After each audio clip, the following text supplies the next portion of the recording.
di salah satu zikir yang sangat dahsyat, hasbunallah wa ni'mal wakil.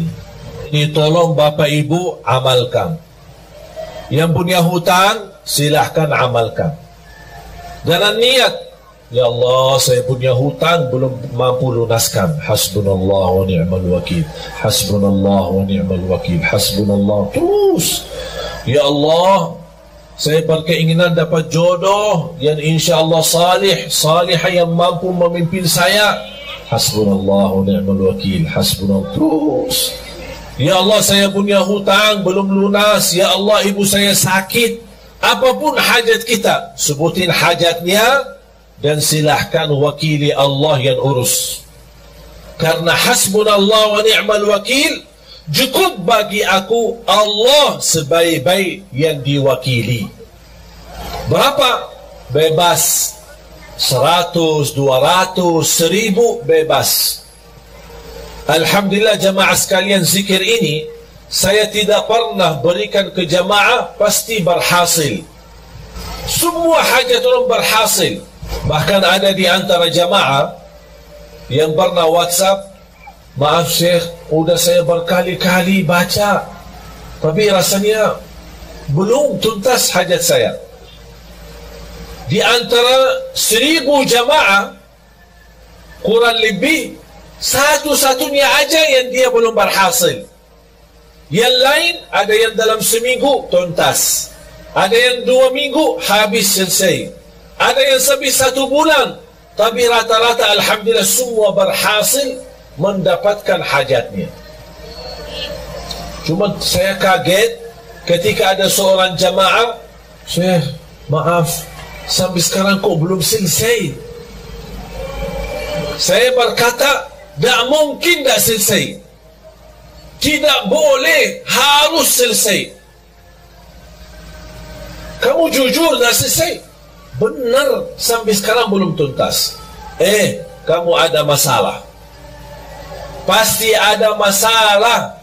Karena zikir ini sangat dahsyat, tidak mungkin hajat kita tidak tuntas. Saya mulai bertanya, bagaimana hubungan kamu sama orang tua? Alhamdulillah baik. Sudah berkeluarga? Berkeluarga. Sama istri, sama anak? Alhamdulillah lancar. Suka puasa? Alhamdulillah suka puasa, malah dia puasa Nabi Daud. Apa yang masalahnya kok sampai sekarang belum tuntas hajatnya? Saya bilang, maaf Pak, pasti ada sesuatu. Coba cek lagi. Langsung dia berkata, maaf Syekh, saya hampir sering, berkali-kali terjadi itu. Apa? Ketiduran salat subuh. Oh, di situ masalahnya. Kuda tuntas hajatnya. Apa guna zikir kalau tidak salat? Betul nggak? Tak ada zikir, mau dia tariqat, mau dia hakikat, mau dia ma'rifat, tak ada zikir tanpa salat. Semua amalan kita sia-sia kalau tidak salat. Haji setiap tahun tidak salat, sia-sia, tidak ada satu pun diterima. Umrah setiap bulan, sia-sia kalau tidak salat. Salat itu tiang agama, jatuh salat, jatuh agama. Walaupun saya merasa beban dan berat untuk tinggalin HP, tapi tidak apa-apa. Kita karena Allah dan untuk merubah diri lebih baik. Apalagi kalau kita sedang puasa. Syekh, ada tidak amalan lain? Tapi jangan tinggalin HP. Berat. Tapi mengapa saya nawarkan kepada Bapak Ibu amalan ini? Karena apa yang telah saya nikmati dan rasakan, saya ingin Bapak Ibu juga nikmati dan rasakan. Saya tidak mau cerita, tapi biar Bapak Ibu sendiri yang mengalaminya, biar Bapak Ibu sendiri yang merasanya. Tolong, Kalau boleh saya memohon, boleh nggak saya mohon? Boleh ya? Saya mohon dengan hormat, saya mohon dengan rasa cinta saya kepada Bapak Ibu, tolong mulai hari Senin off HP-nya, dikuburkan sementara. InsyaAllah nanti pas habis maghrib hari Kamis baru boleh aktif. Kalau bisa ini, saya tidak minta seumur hidupnya begitu, tidak. Sekali-kali boleh. Kalau bisa setiap bulan ada 3 hari kita jauh dari HP. Wallahi Bapak Ibu nikmat. Karena mohon maaf, gara-gara HP itu membuat kita banyak stres. Kita aja menjaga diri dari dosa, mau tidak mau terlanjur dosa gara-gara HP. Komunikasi, ada kata-kata, ada foto, ada gambar, ada video, macam-macam. Apalagi dalam kondisi sekarang. Sekarang HP aplikasinya bisa Twitter, bisa Facebook, bisa WhatsApp, bisa BB, bisa semua. Semua syaitan ada di HP. Berapa syaitan? Bahagia seorang yang bisa menjadikan HP itu salah satu yang bisa digunakan amal saleh, mendekatkan diri kepada Allah melalui HP. Bisa menjawab jamaah, bertanyaan, bisa melayani jamaah, bisa menyampaikan hikmah, nasihat. Siap Bapak Ibu? Hasbunallah wa ni'mal wakil. Khususnya pemuda-pemuda ini. Nampaknya berat ini. Mau 1 jam aja jauh dari HP. Yang aku heran, saking kita asik sama HP, pas sudah habis baterai sambil dicas masih megang HP. Mau tidur, yang terakhir kita bertemu sama HP. Begitu melek mata bangun, yang pertama dilihat HP. Astaghfirullahalazim. Mohon maaf, menurut saya itu keterlaluan, berlebih-lebihan. Itu kita tidak sadar. Tapi silahkan Bapak Ibu, silahkan coba. Apalagi saya hari ini, kalau saya mau komunikasi sama istri, ada perlu, ada apa, pakai HP yang pendamping saya. Ada orang pendamping saya pakai HP-nya. Sini, udah, ini nanti saya pulang ya, selesai. Dah pakai HP saya lagi. Bertahan hanya 3 hari. Memang mohon maaf, urusan HP banyak kita urus. Ada urusan keluarga, ada urusan kerjaan, saya maklum. Tapi yang saya ingin, Anda harus bisa melatih diri untuk walaupun sementara. Kalau tidak bisa selama 3 hari, coba kira-kira bisa enggak 2 jam, 3 jam berhari jauh dari HP. Tapi diganti dengan hal yang lebih baik. Apa? Tasbih, zikir, istighfar, salawat kepada Nabi Muhammad SAW, baca Al-Quran,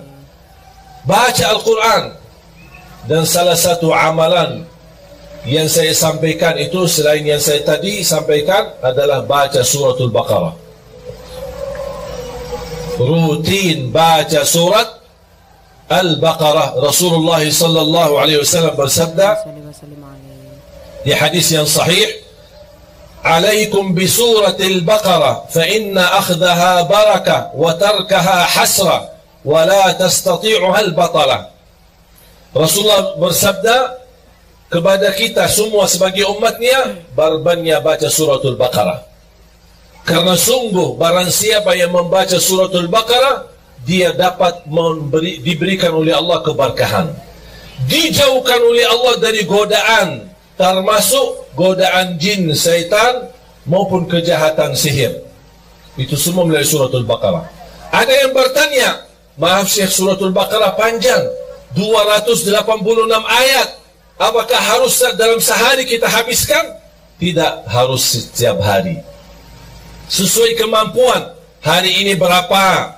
Besok lanjut. Besok lanjut. Besok lanjut sampai selesai. Begitu selesai, ulang lagi Suratul Baqarah.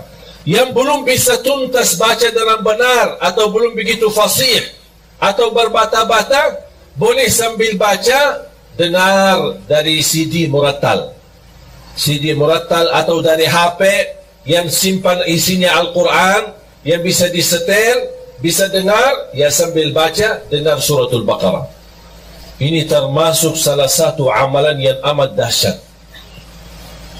Subhanallah, ibu saya setiap hari rutin baca Suratul Baqarah. Setiap hari. Sudah berapa lama? Hampir 20 tahun. Dah pernah tinggalkan Suratul Baqarah. Kalau tidak sempat di rumah, dia baca di mobil. Bahkan kemarin dia temani saya di Jordan, sambil kita jalan lagi syuting acara Kultum yang insya Allah nanti ditayangkan di bulan suci Ramadan. Mohon doanya nanti di RCTI. Sambil saya jalan-jalan sama ibu sendiri sambil megang HP baca Suratul Baqarah. Setiap hari dia sudah komitmen selesai Suratul Baqarah setiap hari sekali. Saya tidak minta bapak ibu setiap hari sekali, sesuai kemampuan.